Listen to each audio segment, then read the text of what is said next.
TMS ಆಡಳಿತಾಧಿಕಾರಿಯ ವಿರುದ್ಧ TMS ಉಳಿಸಿ ಹೋರಾಟ ಸಮಿತಿಯಿಂದ ಪಟ್ಟಣದ ಅಂಬೇಡ್ಕರ್ ಸರ್ಕಲ್ ಬಳಿ ರಸ್ತೆ ತಡೆ ನಡೆಸಿ ಆಕ್ರೋಶವನ್ನು ವ್ಯಕ್ತಪಡಿಸಲಾಯಿತು. ಸುಮಾರು 2 ತಾಸುಗಳ ಕಾಲ ರಸ್ತೆ ತಡೆ ನಡೆಸಲಾಯಿತು. ಟಿಎಂಎಸ್ ಮಾಜಿ ಅಧ್ಯಕ್ಷ ಎನ್.ಕೆ. ಭಟ್ ಅಗಾಶಿ ಕುಮ್ರಿ ಮಾತನಾಡಿ, ಸಂಸ್ಥೆಯ ಉಳಿವಿಗಾಗಿ ಯಾವುದೇ ಹೋರಾಟಕ್ಕೆ ಸಿದ್ಧ. ಆಡಳಿತಾಧಿಕಾರಿ ವಿರುದ್ಧ ಕ್ರಮ ಆಗದೇ ಇದ್ದರೆ ಮಾರ್ಚ್ 13ರಿಂದ ಉಪವಾಸ ಸತ್ಯಾಗ್ರಹವನ್ನು ಆರಂಭಿಸುವುದಾಗಿ ತಿಳಿಸಿದರು. ಬಿಜೆಪಿ ಮಂಡಲಾಧ್ಯಕ್ಷ ಪ್ರಸಾದ್ ಹೆಗಡೆ ಮಾತನಾಡಿ, ಎಲ್ಲಾ ಸಹಕಾರಿ ಸಂಸ್ಥೆಗಳ ಮಾತೃ ಸಂಸ್ಥೆಯಾದ ಕೆಡಿಸಿಸಿ ಬ್ಯಾಂಕ್ ಅಧ್ಯಕ್ಷರಾಗಿರುವ ಶಾಸಕರೇ ರೈತರ ಸಂಸ್ಥೆಯನ್ನು, ರೈತ ನಾಯಕರನ್ನು ದಮನ ಮಾಡುವ ಕಾರ್ಯಕ್ಕೆ ಮುಂದಾಗಿರುವುದು ಪ್ರಾರಬ್ಧ ಎಂದರು. ಟಿಎಂಎಸ್ ಮಾಜಿ ನಿರ್ದೇಶಕ ವೆಂಕಟರಮಣ ಬೆಳ್ಳಿ ಮಾತನಾಡಿ, ಟಿಎಂಎಸ್ ಸಂಸ್ಥೆ ಯಾರೋ ಒಬ್ಬರಿಂದ ಬೆಳೆದಿದ್ದಲ್ಲ. ರೈತರು ಕಷ್ಟಪಟ್ಟು ಬೆಳೆದ ಬೆಳೆಯಿಂದ ರೈತರ ಷೇರು, ಬಂಡವಾಳ, ವ್ಯವಹಾರದಿಂದ ಪ್ರಗತಿ ಕಂಡಿದೆ. ಸಂಸ್ಥೆಯಲ್ಲಿ ದಶಕಗಳ ಕಾಲ ಮುಖ್ಯ ಕಾರ್ಯನಿರ್ವಾಹಕರಾಗಿದ್ದ ಸಿಎಸ್ ಹೆಗಡೆ ಅವರೇ ಎಲ್ಲ ಅವಾಂತರಗಳಿಗೆ ಕಾರಣರಾಗಿದ್ದಾರೆ. ಶಾಸಕರು ಇದಕ್ಕೆ ಬೆಂಬಲವಾಗಿ ನಿಂತಿದ್ದಾರೆ. ಇಂತಹ ಷಡ್ಯಂತ್ರದ ವಿರುದ್ಧ ಹೋರಾಟ ನಿರಂತರವಾಗಿ ನಡೆಯಲಿದೆ ಎಂದರು. ಪ್ರಮುಖರಾದ ಪ್ರಮೋದ್ ಹೆಗಡೆ, ರಾಘವೇಂದ್ರ ಭಟ್, ಸುಬ್ಬಣ್ಣ ಉದ್ದಾಬೈಲ್, ನರಸಿಂಹ ಭಟ್ ಕುಂಕಿಮನೆ, ಮಹಾದೇವ್ ನಾಯ್ಕ್ ಮುಂತಾದವರು ಆಡಳಿತಾಧಿಕಾರಿ ವಿರುದ್ಧ ಆಕ್ರೋಶವನ್ನು ವ್ಯಕ್ತಪಡಿಸಿದರು. ಸಂಜೆಯ ವೇಳೆಗೆ ಆಡಳಿತಾಧಿಕಾರಿ ವರ್ಗಾವಣೆ ಕ್ರಮ ಕೈಗೊಳ್ಳುವ ಭರವಸೆಯನ್ನು ಅಧಿಕಾರಿಗಳು ನೀಡಿದ ನಂತರ ಪ್ರತಿಭಟನೆಯನ್ನು ಹಿಂಪಡೆಯಲಾಯಿತು. ವರ್ಗಾವಣೆ ಕ್ರಮ ಕೈಗೊಳ್ಳದಿದ್ದರೆ ಮಾರ್ಚ್ 13ರಿಂದ ಉಪವಾಸ ಸತ್ಯಾಗ್ರಹ ನಡೆಸಲಾಗುವುದು. ಇದರಿಂದ ಮುಂದೆ ಆಗುವ ಅನಾಹುತಕ್ಕೆ ಅಧಿಕಾರಿಗಳೇ ಹೊಣೆಯಾಗಬೇಕಾಗುತ್ತದೆ ಎಂದು ಪ್ರತಿಭಟನಾಕಾರರು ಎಚ್ಚರಿಸಿದರು. ಹೋರಾಟ ಸಮಿತಿಯ ನಾಗರಾಜ್ ಕೌಡಿಕೆರೆ, ನಟರಾಜ್ ಗೌಡರ್, ವೆಂಕಟರಮಣ ಭಟ್ ಕಿರುಕುಂಬತ್ತಿ, ಅಪ್ಪು ಆಚಾರಿ, ಕೆಟಿ ಹೆಗಡೆ, ಗೋಪಾಲಕೃಷ್ಣ ಗಾಂವ್ಕರ್, ಸುಬ್ಬಣ್ಣ ದ್ಯಾನನಕೊಪ್ಪ ಸೇರಿದಂತೆ ಇತರರು ಉಪಸ್ಥಿತರಿದ್ದರು. ಸ್ಥಳಕ್ಕೆ ಆಗಮಿಸಿದ ಸಹಕಾರಿ ಇಲಾಖೆ ಉಪನಿಬಂಧಕ ಹಜ್ಮತ್ ಉಲ್ಲಾ ಖಾನ್ ಪ್ರತಿಭಟನಾಕಾರರ ಅಹವಾಲು ಸ್ವೀಕರಿಸಿ ಮಾತನಾಡಿ, ಆಡಳಿತಾಧಿಕಾರಿ ನೇಮಕ ಸರ್ಕಾರದಿಂದ ಆಗಿದೆ. ಪ್ರತಿಭಟನೆ ಕುರಿತು ಸರ್ಕಾರದ ಗಮನಕ್ಕೆ ತಂದು ಅಧಿಕಾರಿ ಬದಲಾವಣೆಗೆ ಪ್ರಯತ್ನಿಸುವ ಭರವಸೆಯನ್ನು ನೀಡಿದರು. ಇದಕ್ಕೆ ಒಪ್ಪದ ಪ್ರತಿಭಟನಾಕಾರರು, ಆಡಳಿತಾಧಿಕಾರಿ ನೇಮಕವನ್ನು ಸರ್ಕಾರ ಮಾಡಿಲ್ಲ, ಇಲಾಖೆಯ ಅಧಿಕಾರಿಗಳಾದ ನೀವೇ ಮಾಡಿದ್ದೀರಿ, ಸುಳ್ಳು ಹೇಳಿ ನುಣುಚಿಕೊಳ್ಳುವ ಪ್ರಯತ್ನ ಬೇಡ ಎಂದಾಗ ನೇಮಕ ಮಾಡಿದ್ದು ನಾನು ಎಂದು ಅಧಿಕಾರಿ ಒಪ್ಪಿಕೊಂಡರು. ಆಡಳಿತಾಧಿಕಾರಿಯನ್ನು ವರ್ಗಾಯಿಸಲು ಪ್ರಯತ್ನಿಸುತ್ತೇನೆ ಎಂದು ಹೇಳುತ್ತಿದ್ದ ಡಿಆರ್ ಪ್ರತಿಭಟನಾಕಾರರ ಆಕ್ರೋಶ ಹೆಚ್ಚುತ್ತಿದ್ದಂತೆ ಸಂಜೆಯೊಳಗೆ ವರ್ಗಾವಣೆ ಮಾಡುತ್ತೇನೆ ಎಂದು ಮಣಿದರು. ಸಂಸ್ಥೆಯಿಂದ ನ್ಯಾಯಾಲಯದಲ್ಲಿ ದಾಖಲಾದ ಮೊಕದ್ದಮೆಯನ್ನು ಹಿಂಪಡೆಯುವ ನಿರ್ಣಯವನ್ನು ಆಡಳಿತಾಧಿಕಾರಿ ಕೈಗೊಂಡಿದ್ದಾರೆ. ಅವರಿಗೆ ಆ ಅಧಿಕಾರ ಇದೆ ಎಂದು ಪ್ರತಿಭಟನಾಕಾರರು ಪ್ರಶ್ನಿಸಿದರು. ಇದಕ್ಕೆ ಉತ್ತರಿಸಿದ ಡಿಆರ್, ಅವರು ಹಾಗೆ ಮಾಡಬಾರದಿತ್ತು, ಆದರೆ ಮಾಡಿದ್ದಾರೆ.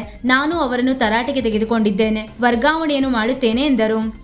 ಬೆಂಗಳೂರಿನಿಂದ ದೂರವಾಣಿಯಲ್ಲಿ ಪ್ರತಿಭಟನಾಕಾರರನ್ನು ಉದ್ದೇಶಿಸಿ ಮಾತನಾಡಿದ ಬಿಜೆಪಿ ರಾಜ್ಯ ವಕ್ತಾರ ಹರಿಪ್ರಕಾಶ್ ಕೋಣೆಮನೆ, ಟಿಎಂಎಸ್ನಲ್ಲಿ ಆಡಳಿತಾಧಿಕಾರಿಯ ಅಧಿಕಾರ ವಹಿಸಿಕೊಳ್ಳುವ ಕ್ಷಣದಿಂದಲೂ ಕಾನೂನು ಮೀರಿ ಪ್ರಹಸನಗಳು ನಡೆದಿವೆ.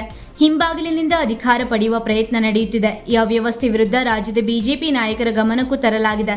ರೈತರ ಸಂಸ್ಥೆಯ ಹಿತಕ್ಕಾಗಿ ಹೋರಾಟ ಮುಂದುವರಿಸುತ್ತೇವೆ ಎಂದರು. ರೈತರಿಗೆ ನಮಸ್ಕಾರ. ಈ ಬೇಡಿಕೆಯಲ್ಲಿ ಒಂದು ವರ್ಗಾವಣೆ ಮಾಡುವ ಈಗಿನ ಆಡಳಿತಾಧಿಕಾರಿ ನಿಮ್ಮ ತಾಲೂಕಿನ CDO ಅವರೇ ಆಡಳಿತಾಧಿಕಾರಿ ಆಗಿದ್ದಾರೆ. ಈ ಹಿಂದೆ ನಾವು ಇಲಾಖೆಯಿಂದ ನಮ್ಮ ಅಸಿಸ್ಟೆಂಟ್ ರಿಜಿಸ್ಟ್ರಾರ್ ಶಿರ್ಸಿ ವಿಭಾಗ ಉಪವಿಭಾಗದವ್ರಿಗೆ ಹಾಕಿದ್ವಿ.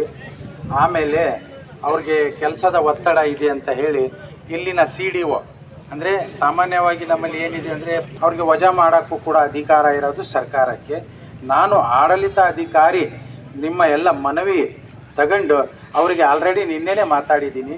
ನಿನಗೆ ಯಾಕಿಷ್ಟು ಬೇಕಾಗಿತ್ತು ಈ ಕೆಲಸಗಳು? ರೈತರಿಗೆ ಒಳ್ಳೆ ಮಾಡುವ ಕೆಲಸ ಮಾಡಬೇಕು, ಬಡವರಿಗೆ ಒಳ್ಳೆ ಮಾಡುವ ಕೆಲಸ ಮಾಡಬೇಕು. ಯಾವಾಗಲೂ ಅವ್ರ ವಿರುದ್ಧವಾಗಿ ಪಕ್ಷ ನಿಮಿಷ ಅಧಿಕಾರ ಇಲ್ಲ. ಮೊನ್ನೆನೇ ಸರ್ಕಾರ ವರ್ಗಾವಣೆ ಮಾಡಿದೆ. ನಾನು ಅದ್ರ ವಿರುದ್ಧ ನಾನು ಹೆಂಗೆ ಮಾತಾಡಲಿ? ಸರ್ಕಾರ ವರ್ಗಾವಣೆ ಮಾಡಿದೆ, ಇಲ್ಲಿ ಬಂದು ಸೇರ್ಕೊಂಡಿದ್ದಾರೆ ನೌಕರಿಗೆ, ವಜಾ ಮಾಡುವ ಅಧಿಕಾರ. ನಾನು ಇಲ್ಲಿಂದ ಈ ಥರ ತೊಂದರೆ ಆಗಿದೆ ಅಂತ ರೆಕಮೆಂಡ್ ಮಾಡಿ ಕಳಿಸ್ತೀನಿ. ಈಗ ನಾನು ಯಾವುದೇ ಕತೆ ಹೇಳಕ್ಕೆ ಬಂದಿಲ್ಲ ಇಲ್ಲಿ. ಸೊ ನಾನು ಹೇಳ್ತಾ ಇರೋದು, ಈಗ ನಾನು ಸುಗಮವಾಗಿ ನಡೀಲಿ ಅಂತಾನೆ ಒಂದು ಅಡ್ಮಿನಿಸ್ಟ್ರೇಟರ್ ಹಾಕಿದ್ದೀವಿ. ಸೊ ನಮ್ಮ ಯಾವುದೇ ಥರದ ಸೆಲ್ಫ್ ಇಂಟ್ರೆಸ್ಟ್ ಇರಲ್ಲ ಅಲ್ಲಿ.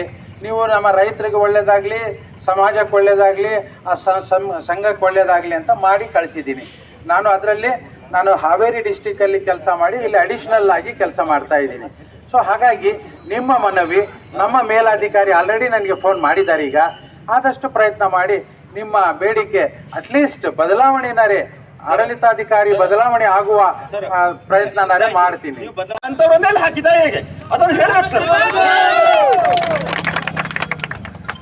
ಅಲ್ಲ. ನೀವು ಇವತ್ತು ನಮಗೆ ಭರವಸೆ ಕೊಡಬೇಕು. 10 ನಿಮಿಷದಲ್ಲಿ ನಿಮ್ಮ ಅಧಿಕಾರ, ನೀವು ನಮ್ಮನ್ನು ದಯವಿಟ್ಟು ನಮ್ಮ ಬೆವರು ಸುರಿಸಿ ಕಷ್ಟಪಟ್ಟು ತಂದ ಅಡಿಕೆಯನ್ನು ಹಾಕಿದೀವಿ ಅಲ್ಲಿ.